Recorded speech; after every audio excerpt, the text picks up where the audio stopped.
Locked on Longhorns, the show. Jonathan Davis, your host. Today's episode is brought to you by Sweatblock. If you or someone you love is experiencing embarrassing sweat or odor, try Sweatblock. Save 20% with promo code Locked On at sweatblock.com. Also available on Amazon. On today's episode of Locked On Longhorns, I want to ask the question: does Texas have a wide receiver problem? I'll explain, but then we're going to talk about the defense and how much they've improved from 2021 to this season by the numbers. And then the interior offensive line, really the offensive line as a whole, had their best run blocking day of the season, and the stats show that. So I want to highlight them and talk about them at the end of the show. But for the first segment, I want to get back to the question: does Texas have a wide receiver problem? And of course, I'm not talking about Xavier Worthy or Jordan Whittington, who to this point have combined for 60 catches, 813 yards, and 7 touchdowns for the Longhorns. 6 of those touchdowns coming from Xavier Worthy after he had 12 touchdowns last year in 12 games. They have been phenomenal. But the reason I'm asking this question is because it seems as though Texas does not have a third wide receiver that they can rely on. Now, I'm not here to say that that is a huge detriment to this team or it's held them back, because they're 5-2 and they look much improved from last year. They still look like one of the best teams in the Big 12. I'm also not here to make a big deal out of it or say it's a detriment, because you have a JT Sanders, who I believe has 320 receiving yards on the year. You have Bijan Robinson, who's been very effective in the passing game with over 200 yards receiving. Roschon Johnson and Keilan Robinson have made plays in the passing game. So you have, weapons that are not at the receiver position that are capable of making plays in the passing game. But I still wonder if Texas has a third receiver they can count on, and does Texas need a third receiver that they can count on? And when you look at it by the snap percentages, this season they've been in 11 personnel, so 1 running back, 1 tight end, 3 receivers. They line up in that formation. This is between ULM and Oklahoma. This does not include Iowa State. They line up in that formation 38% of the time. In 20 personnel with 2 running backs and no tight ends, 3 receivers on the field, they line up in that formation 3% of the time. So typically they're going to have 3 receivers on the field about 42% of the time, at least from ULM to the Oklahoma game. I'm not sure about the Iowa State game, but it still would be around 42%. It wouldn't change that much with one game. I told you that Xavier Worthy and Jordan Whittington have combined for 60 catches for 813 yards and 7 touchdowns. Every other wide receiver on the roster has 14 catches for 177 yards and no touchdowns total. And Casey Cain has the bulk of that with 4 catches for 93 yards. We know that Sark is an offensive genius, and we know that we have a million weapons at the University of Texas at the running back position, at the tight end position, but at the wide receiver position. And I know that Agiye Hall was supposed to fill in that role. I believe that if Agiye Hall was healthy, we'd be seeing a heavy dose of Jordan Whittington, Xavier Worthy, and Agiye Hall. But since he's went down, we haven't seen the next man up mentality that we thought we'd see. Casey Cain, by all accounts, had a really good offseason. We saw him making plays on the Texas football Twitter, making crazy catches from Quinn Ewers and Hudson Card.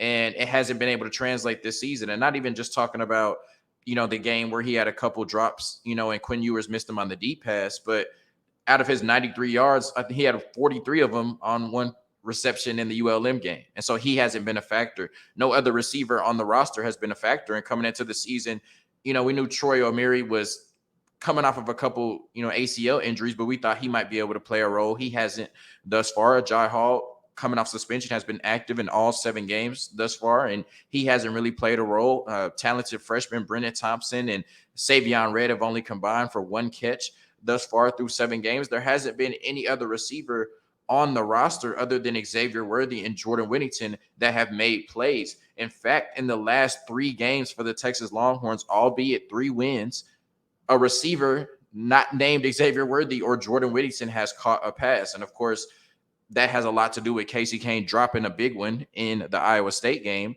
But like I said, we talk about Sark being an offensive genius and Texas having so many weapons. It's weird to me that Texas can't attack teams, or hasn't been able to thus far attack teams with 3 wide receivers. And I did some research to see maybe if there was a precedent for this. If Sark in his previous stops had not utilized three wide receivers the way that he's not utilizing three wide receivers this year. But when you look at in his second year at Washington, I did it to try to parallel it as much as possible with this being his second year at Texas currently. Devin Aguilar was their third leading receiver. He had 28 catches for 352 yards and 2 touchdowns. So that's somebody that you're going to have to worry about each week or game plan for. That's somebody that you're going to know about. That's somebody that's integral part of the offense. When you look at USC in 2014, I had to do his first year because Sark didn't finish his second year. But if you look at Sark in his first year, their third leading receiver, Darius Rogers, had 21 catches for 245 yards and 4 touchdowns. That's somebody that's scoring every 3 games, somebody that you have to account for, somebody that's an integral part of the offense.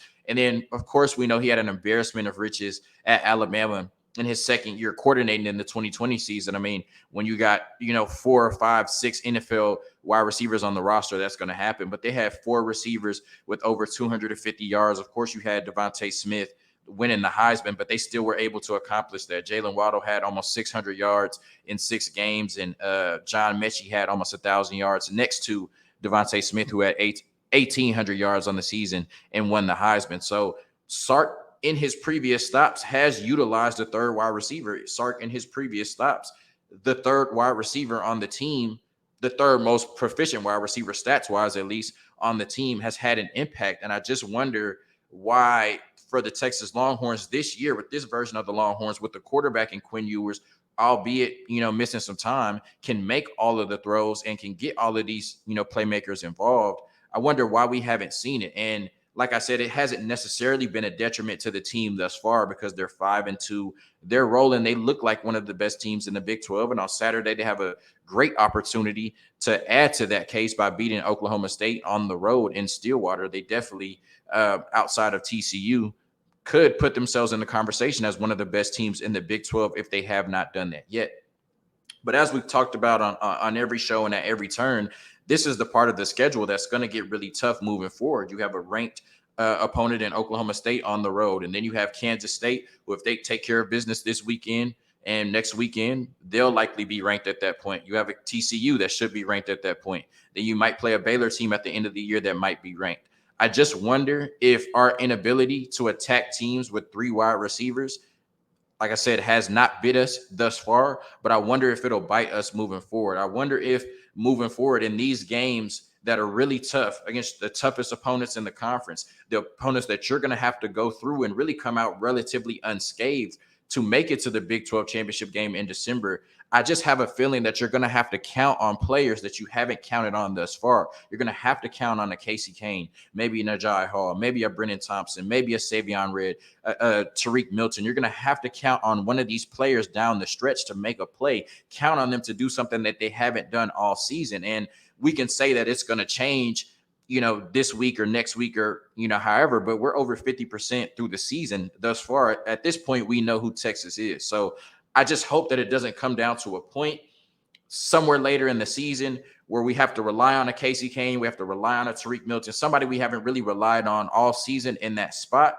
And if we do, I hope they're ready to do something that they haven't done all season. But like I said, this offense is rolling. They're putting up numbers. They put up numbers with a backup quarterback. They're 5-2, and they look like one of the best teams in the Big 12. It has not been an issue thus far, but I wonder if Texas not being able to attack teams and defenses with 3 wide receivers will be a problem moving forward. Coming up next, I know that might have sounded a little grim, but it's going to be all sunshine and flowers next as we talk about this Texas defense who has improved tremendously since the 2021 season. But first, a quick word from Sweat Block. Look, y'all are going to these Texas games or these college football games in 100-degree heat, and I'm praying, at least for the person next to you, that y'all are taking care of the sweat and making sure there's no odor or anything like that.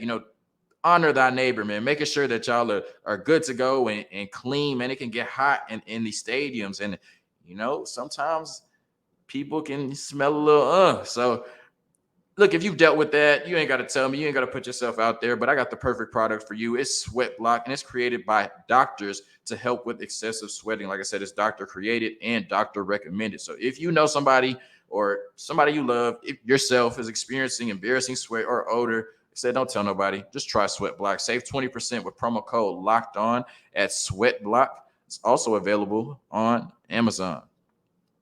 I be feeling bad reading that, man. I hope nobody, none of y'all got body odor. But I got, I got to read the ads that sponsor us. I got to sell the product, man. Sweat Block on Amazon, 20% promo code Locked On. Locked On. All right, let's talk about this Texas defense, man. We talked about all offseason this Texas defense coming in. They just needed to do enough. Like the offense was going to carry this team, but the Texas defense just needed to do enough. They needed not to lose games for us. And then in a crazy turn of events, right? 2022 has been a crazy year, but in a crazy turn of events, somehow this Texas defense has turned into a strength for this football team. And we had a history of PK, his defense is taking a jump in the second year. And we still were a little nervous, but, of course, as it does most times, history repeats itself. And now we see a Texas defense that oftentimes last year looked lost and inept. Once again, now is a strength for this football team. And people can say that it's the Gary Patterson effect. I've seen that so much on Twitter that it's the Gary Patterson effect. And obviously, I believe that he's been an asset to this football team as he would be to any football team. But we definitely have to give Pete Kwiatkowski his flowers because he has this defense flying and playing as one of the best units in the nation. When you look at it in 2021, this Texas defense was 99th in the country out of 131 teams in scoring defense. Right now, currently through 7 games, this Texas defense ranks 20th in the nation. That's 99th to 20th through 7 games, a complete 180 for this Texas defense. When you look at total defense, yards allowed, this was the 100th defense last year in the country out of 131 FBS teams. A large reason why they went 5-7. When you look at it this year, they're 37th in the country. Once again, we talked about if this defense could just be top 60. Some people said top 75. People were just saying, just keep us in games. The offense will win it. This defense has been winning games for us, and we noticed it for the first time with that effort against Alabama, where people were saying Alabama was going to put up 40 to 50 points, and Alabama had, 17 points until about 20 seconds left to go in the game. And speaking of Alabama, you talk about this Texas defense that's only given up about 18 points a game, has given up 21 points or less to 6 of their 7 opponents. They held Alabama, who's averaging 45 points a game this year on offense. They held them 25 points below their scoring average. When you look at the West Virginia game where they came out and just jumped on West Virginia 28-0, and that game was never in doubt. West Virginia scored 20 points in that game. It doesn't even really feel like they scored 20 points in that game. But either way, West Virginia is averaging 39 points a game. They held them 19 points below their scoring average. These are two top 20.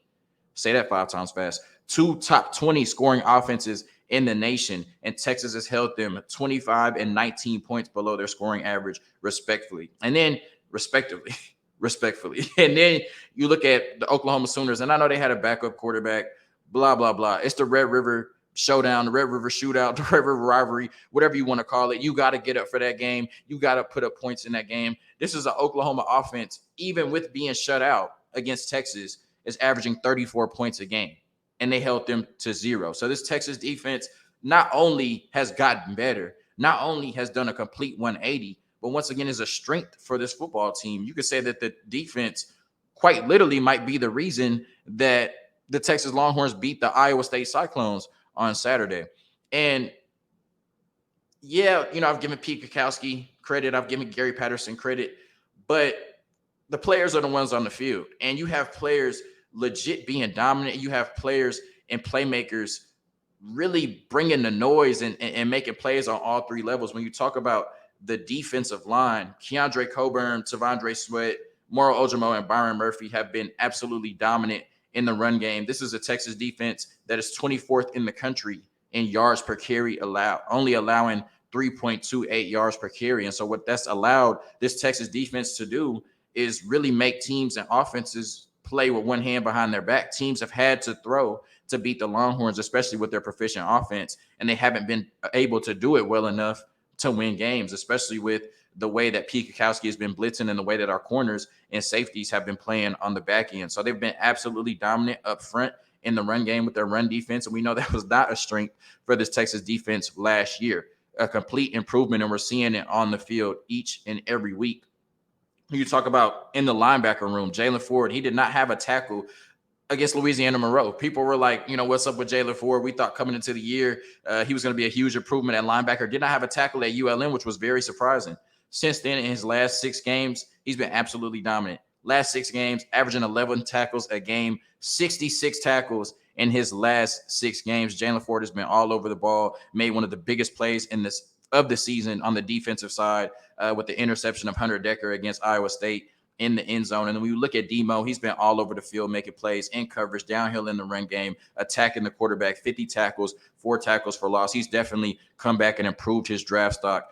Somebody that will be playing on Sundays and somebody that's been dominating on Saturdays thus far. And when you talk about the players on the back end, I gotta brag a little bit because I said all offseason, and I took some flack for it here on Locked On Longhorns from the passionate fan base. I always said that he might be the most controversial player on the team. He might be the most controversial player on the defense because every time I brought him up and said that he was doing really good in practice and said that he was going to have a really good year, everybody told me it wasn't going to translate, and he always does this, and he's really good at practice. He's going to get burnt. Deshaun Jameson is having the best season of his career. I said that he would have a bounce back year, and he's been better than even I thought that he would be, making plays in coverage and on special teams. And then when you look at it, Ryan Watts has solidified that other corner position, and then you've gotten contributions from young corners in Austin Jordan and Jalen Gilbo. Jade Barron has been absolutely exceptional at the star position. And then Anthony Cook and Jaron Thompson have provided a lot of great play in the safety play. And I think something that has been mentioned a lot, I've seen on Twitter, and people have mentioned how the defensive communication is at a level that we have not seen for this Texas defense in a long time. You can see the defense from back to front, starting with the safeties, going to the linebackers and down to the defensive line, has been absolutely phenomenal. And that's why, this is a Texas defense that's top 40 in the country, really by every metric. So have to give the defense a lot of praise because, once again, we went from the timeline of events to this defense being really bad to us saying, okay, if this defense can just be competent, we'll win football games, to seeing this defense against Alabama and saying, okay, maybe there is some special, something special there. Maybe there is some magic there. So now after 7 games being halfway through the season, we know for a fact that this is a Texas defense that can go out there, hold, these high flying offenses, 2 top 20 offenses to 20 points or less, or both to 20 points. And we know that this Texas defense is a strength for this football team. So hats off to everybody involved, Pete Kwiatkowski, Gary Patterson, and every single player on this defense. A big reason why Texas controls their own destiny on their way to hopefully making the Big 12 championship game in December. And then next, we're going to talk about this offensive line because I thought, from watching the game, they had their best game of the year in terms of run blocking. And then the grades, when they came out, they confirmed my thought that the offensive line was absolutely exceptional in the run game on Saturday. But first, a quick word from LinkedIn. These days, every new potential hire can feel like a high-stakes wager for your small business. You want to be 100% certain that you have access to the best qualified candidates available. That's why you have to check out LinkedIn Jobs, because LinkedIn Jobs helps find the right people for your team faster and for free. LinkedIn Jobs helps you find the qualified candidates you want to talk to faster. Post your job for free at linkedin.com/lockedoncollege. That's linkedin.com/lockedoncollege to post your job for free. Terms and conditions apply. So there haven't been many flaws on this Texas football team. There haven't been many areas where we've said this needs to improve or this needs to be a lot better. Like I said, we talk about this Texas team that is 5-2 right now, but they were 5-7 last season. We've seen really huge improvements in a lot of areas, especially the biggest areas that are needed to win football games. We've seen really this Texas team just look completely different from last year on all levels, whether it's the product on the field, coaching, game management, culture, their energy, how they show up for football games, their effort, their toughness, their grit, all of that, etc. It's been market improvement this year from last year. But one thing that through 6 games at least had been concerning and actually had dropped off from 2021 to 2022 when you looked at kind of the production and the grades was the run blocking, and specifically on the interior, the run blocking had not been great through the first 6 games.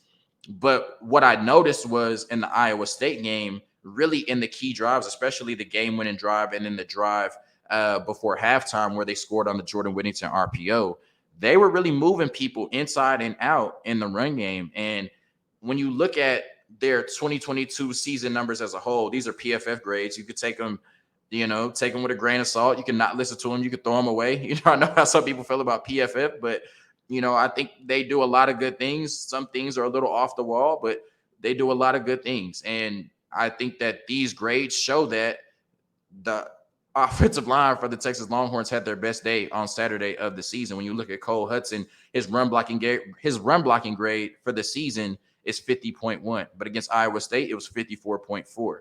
When you look at Christian Jones, his run blocking grade for the season is 62.5.